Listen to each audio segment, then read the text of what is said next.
You found your sister? Yes, my sister is on Ancestry.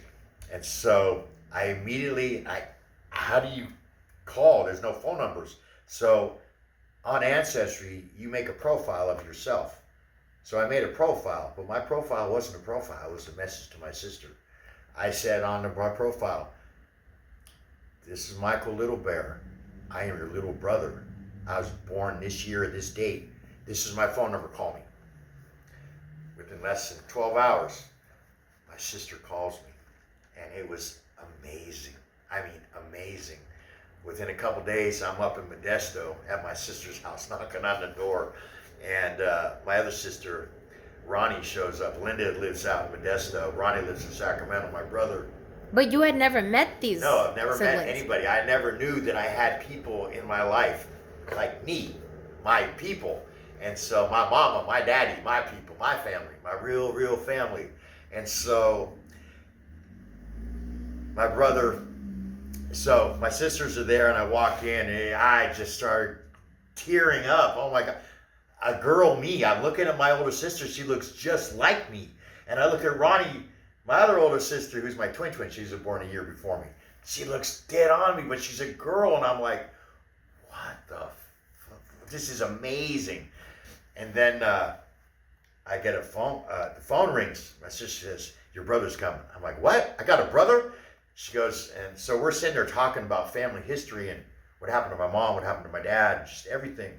They're passed. They were passed. I missed my mom by 12 years. 2012 was when my mama passed. 2012 was when my daughter came to me, and we started looking for my people. 2012 is when I met Cher at Mount Madonna. So this is all, to me, just, it's powerful and it's amazing and it's meant to be. So that 39% that I didn't know, it was Taino. And Tell us where those people my are sister from. says, well, my brother goes, "I'm Puerto Rican." I said, "No, you're Taino." I said, when I got my ancestry, now when that came back, that's when I learned that 39% ancestry popped it out, not 23andMe. Ancestry showed me that I was Taino. Didn't say Puerto Rican. It said Taino originated from the Wawakan people. The Wawakan people were the original natives on Puerto Rico, on the island. They were the original people that were in Florida. In fact, it gets pretty deep. I had to look into this, into my culture, and come to find out that Christopher Columbus, the first white man to come here, came upon our people first, desecrated our people, killed our chief, and it gets deep. But we're not going to go into all that. But this is things that, wow, man, you find this out as an adult, as an elder in training back then. And now as an elder, I laugh about this, but it's a beautiful thing. Because now I can tell my kids, all my kids know. My kids, oldest kids are in their 40s. My youngest son just turned 30. It's amazing to them. They love it. They love the culture. You know, I take them to powwows. They love going to powwows. So is the Taino culture different than what you knew until you found out that you're a Taino? Taino is a little different. Every native culture is a little different. They have their own quirks and twinks and different dances, different songs, different languages. I was raised more with the South American medicine and the North American medicine, which is the Pomo medicine and Ohlone from this area. I deal with a lot of people from this area, from the gatherings I do. And then also from the gatherings, mainly from the gatherings. So have you incorporated your basically your paternal practices into your own practices now? The one from your actual father's people? Oh, definitely. Yeah. Definitely.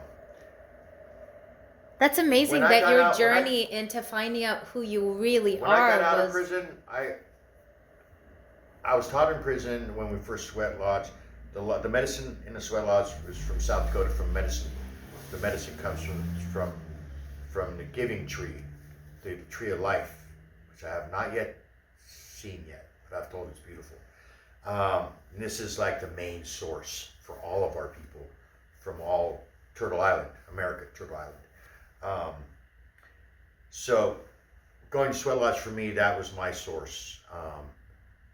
Opening up my eyes to the Native culture. And from when I got out, I kept that culture. In fact, since I didn't know my people, I changed my middle name to my last name, Little Bear. That's where that comes from. And now knowing my people and understanding that my dad's last name was Ortiz, I kind of laugh at that. But the given name Little Bear, that stuck. And so this is now my last name instead of Ortiz. Too old to change it back, and this is, I guess you could say, a new legacy for the Ortiz family, for the Native part of the Ortiz family. I'm more of a traditionalist than a lot of my family. My sisters now consider themselves Taino, but I've always talked about being Puerto Rican and stuff as they were younger. But now honoring their little brother and honoring our ways, I'm opening their eyes now to traditionalists. It's very important.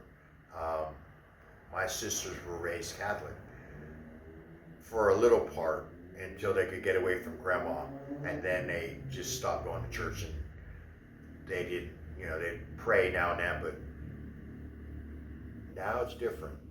So your other siblings were not given away, they were not taken away from your mother? No. And so they remained with her when they were children? And did they know you existed? Nope. So in the 60s, as a Latin woman, Latin women have a lot of pride. There's a lot of pride in the Latin culture. But back in the 60s, you were down, if you lost a child to somebody come and took your child, that means that you weren't able to take care of that child in the community's face. That means you weren't able to sustain for the family. You were on welfare. You were looked down upon in the 60s. So having a child taken, I can only imagine the grief and the pain my mama went through, and not saying anything to anybody. I get it. It didn't bother me when I heard this. It made me feel prouder of my mom. It also made me realize that she had a lot of pain. She lived with a lot of pain, quietly to herself. And then I kind of looking out. My dad and mom split up. I guess right after I was born, right around that time. So my mom was by herself when I was taken, and I know that she had to grieve. It must have been just horrible for her to endure and still raise my brothers and sisters and still keep that happy face going, But she kept that. The only people that would have known or passed away too, and that was her best friend and one of my aunties that she was really close to. But those are the only people that my sisters could possibly think of that knew. And did you meet anyone from your father's side in recent years? So I had a stepbrother, half-brother that passed away, Paul, last year. And I went to the funeral, so I got to meet 3 more of my half-brothers from my dad's side. He was a bit of a player. He had sons from, I counted 4 or 5 different women.